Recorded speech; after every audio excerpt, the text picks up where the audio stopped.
What's going on YouTube? JT is Reborn here, and welcome back to another edition of my DC comic book reviews. And in this video, I'm going to be talking about Night Terrors Green Lantern issue number 1. The main storyline is written by Jeremy Adams, and the art this storyline was done by Eduardo Pansica. And then there's another writer and artist on the backup. I forget their credits, but we'll scroll through the pages when we get there to give them credit, because writers and authors both writers and artists deserve credit for this type of stuff. Artwork in both is actually quite good, mind you. But then again, this is written by Jeremy Adams. He just got done finishing the Flash run, which I'm sad to see him go because I was really liking the Flash book.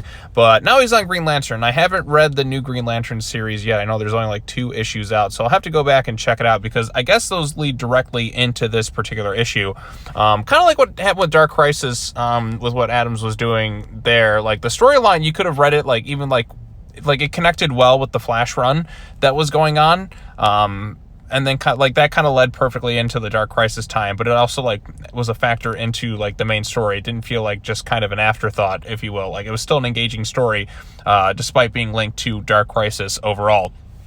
But anyway, so this storyline is focused on Hal Jordan.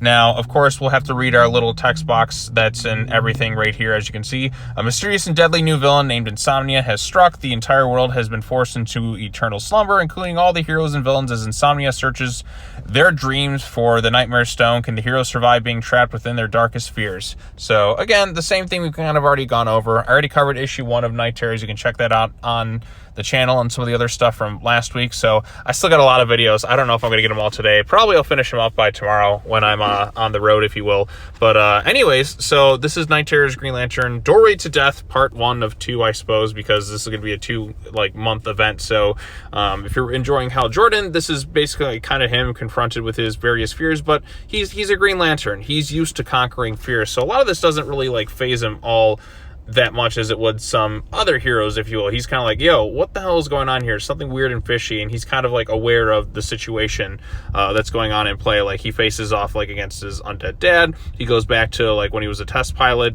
and he crashed in. He meets Abin Sur, who it's kind of like a nefarious version of him. He's like, haha, you're not going to really do this thing. I'm going to take your life force away, Hal. And he's kind of forced all these different obstacles, and he's really kind of fighting through this thing.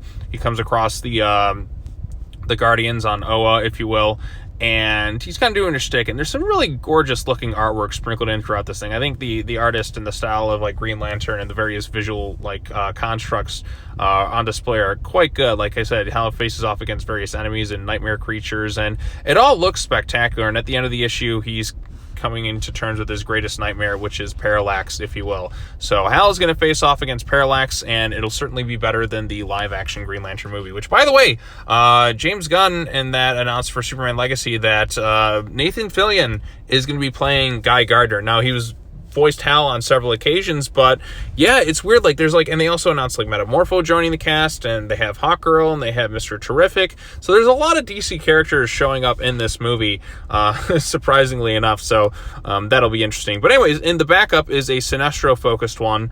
And now, in terms of Sinestro's fears, it's kind of being powerless and being kind of weak to kind of defend himself. That's something he has to kind of come to terms with. There's various other things kind of going on in this thing. There's some great looking artwork.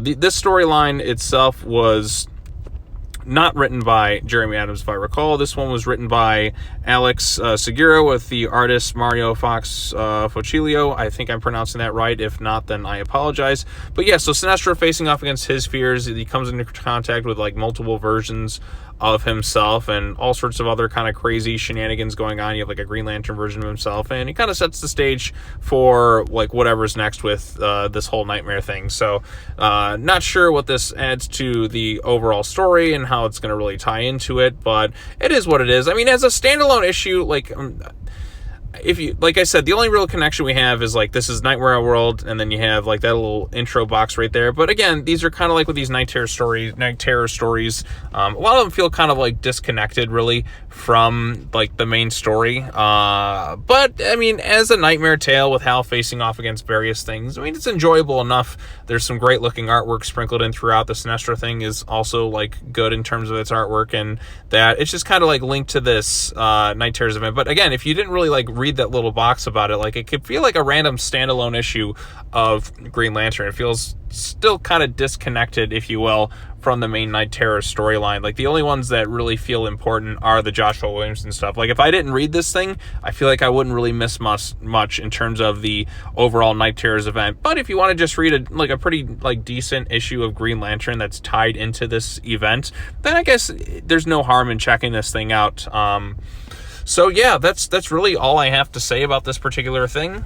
There's some great looking artwork. I think there's some interesting stuff with Hal going on here, like stuff we've kind of seen before, but I think it's handled well enough.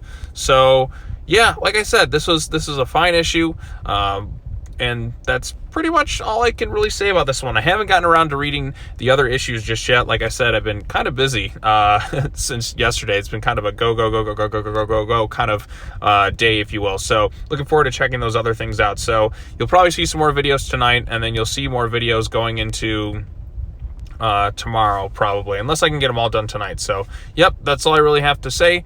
As always, take care now. Bye-bye then, and I will see you all in the next video. Peace.